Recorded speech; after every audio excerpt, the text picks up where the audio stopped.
السلام علیکم ورحمۃ اللہ وبرکاتہ۔ میرے عزیز ساتھیو، امید ہے آپ بخیر ہوں گے۔ اللہ تعالیٰ آپ سب کو شاد و آباد رکھے۔ لوگوں میں آپ کے آقا کریم صلی اللہ تعالی علیہ وسلم جب جناب ابو طالب کی کفالت میں تھے اور میرے آقا صلی اللہ تعالی علیہ وسلم آپ کے ساتھ رہ رہے تھے، حضرات گرامی، اس وقت عرب کی سرزمین میں پر ایک انتہائی خوفناک قحط پڑ گیا۔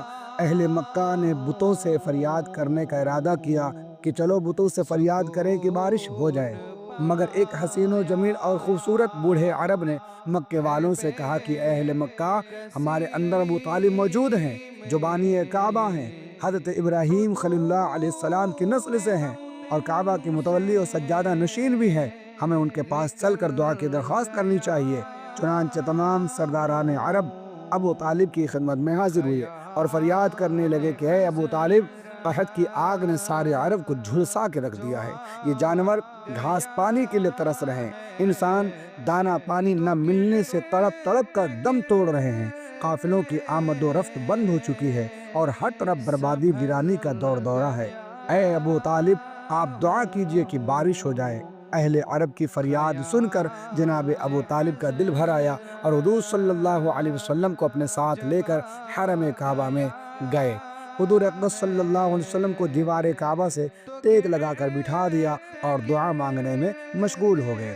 درمیان دعا حضور صلی اللہ علیہ وسلم نے اپنی انگشت مبارک کو آسمان کی طرف اٹھایا، اشارہ کیا، اور جیسے ہی اشارہ ہوا میرے آقا صلی اللہ علیہ وسلم کی انگشت مبارکہ کا کہ ایک دم چاروں طرف سے بدلیاں نمودار ہو گئیں، کالی گھٹائیں چھا گئیں اور فوراً ہی اس زور کا باران رحمت برسا کہ عرب کی سرزمین مالا مال ہو گئی، سیراب ہو گئی۔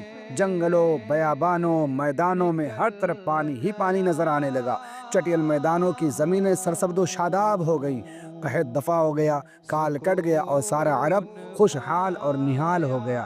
چنانچہ جناب ابو طالب نے اپنے اس طویل قصیدے میں، جس کو انہوں نے حضور اقدس صلی اللہ علیہ وسلم کی مدح میں اور آپ کی تعریف و توصیف میں نظم کیا ہے، اسی قصیدے میں اس واقعے کو ایک شعر میں اس طرح انہوں نے اس کا ذکر کیا ہے کہ وَأَبْيَضَ يُسْتَسْقَى الْغَمَامُ بِوَجْهِهِ وَأَبْيَضَ يُسْتَسْقَى الْغَمَامُ بِوَجْهِهِ رِمَالُ الْيَتَامِ عِصْمَةٌ لِلْأَرَامِلِ، یعنی وہ حضور صلی اللہ علیہ وسلم ایسے گورے رنگ والے ہیں کہ ان کے رخ انور کے ذریعے بدلی سے بارش طلب کی جاتی ہے، وہ یتیموں کا ٹھکانہ اور بیواؤں کے نگہبان ہیں۔